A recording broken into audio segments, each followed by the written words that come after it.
অবশেষে তামিম ইকবালকে নিয়ে বিস্ফোরক মন্তব্য করলেন মোহাম্মদ আশরাফুল এবং ইমরুল কায়েস।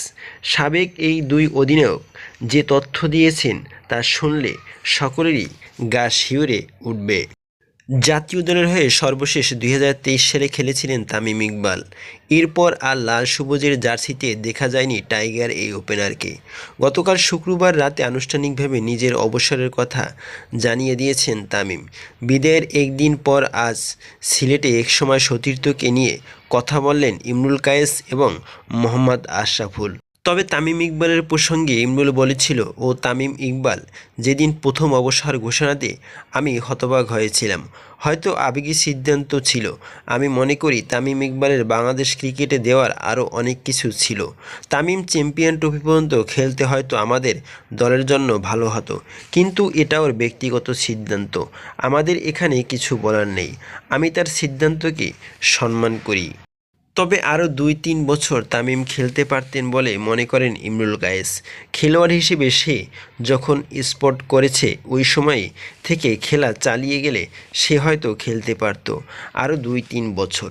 তার যে পারফরম্যান্স ছিল, নিজেকে ফিট রাখলে সে চ্যাম্পিয়ন ট্রফি সহজেই খেলতে পারত। তার স্কিলের দিক থেকে কোনো কমতি নেই। যে সিদ্ধান্ত নিয়েছে সেটা তার একান্ত ব্যক্তিগত সিদ্ধান্ত, এখানে কিছু বলার নেই।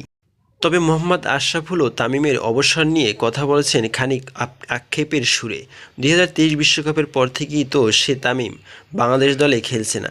২০০৬ সাল থেকে লম্বা একটা ক্যারিয়ার ছিল তার। বাংলাদেশি ব্যাটসম্যান টপ অর্ডারে ব্যাটিং করে আন্তর্জাতিক ক্রিকেটে ১৫ থেকে ১৬,০০০ রান করেছে। এটা বড় অর্জন তামিমের জন্য। বাংলাদেশ ইতিহাসে সেরা ক্রিকেটারের একজন তামিম। আমরা আশা করেছিলাম সে ফিরে আসবে, কিন্তু সবারই নিজস্ব সিদ্ধান্ত নেওয়ার অধিকার আছে। ভবিষ্যতের জন্য শুভকামনা তামিম ইকবালের। তবে তামিমের দেড় যুগের ক্যারিয়ারের প্রতিও সম্মান জানালেন আশরাফুল। আমি মনে করি আরও কয়েক মৌসুম আমরা তাকে ঘরোয়া ক্রিকেটে দেখব। অসাধারণ একজন খেলোয়াড় ছিলেন, বিশেষ করে নতুন বলে ব্যাটিং করা।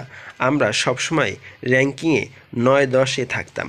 সেখান থেকে টপ র্যাঙ্কিংয়ে থাকা দলের বোলারদের খেলা চ্যালেঞ্জ ছিল, সেখানে সফল হয়েছেন। অধিনায়ক হিসেবে ভালো করেছেন। সেরা ২-৩ জনের একজন। ১৭ বছরের অসাধারণ ক্যারিয়ারের জন্য তাকে স্যালুট দিতেই হবে। তবে তামিম যে ষড়যন্ত্রের শিকার হয়েছিল একসময়, সেটা এখন নেই। কিন্তু এখন চাইলেই তামিম বাংলাদেশের অধিনায়ক হতে পারত। চাইলে তামিম জাতীয় দলে খেলতে পারত। তামিম চাইলে অন্য কারো জায়গা সরিয়ে দিতে পারত, কিন্তু সেটা তিনি করেননি। তিনি নিজের সিদ্ধান্তকে অটল রেখেছেন এবং নিজের সিদ্ধান্তকেই বড় মনে করেছেন। তার মনের দিকটা সে বড় করে দেখেছেন। এজন্য তামিম ইকবালকে অনেক ধন্যবাদ জানাই। আর তামিম যেটা করেছে সেটা তার ভালোর জন্যই করেছে।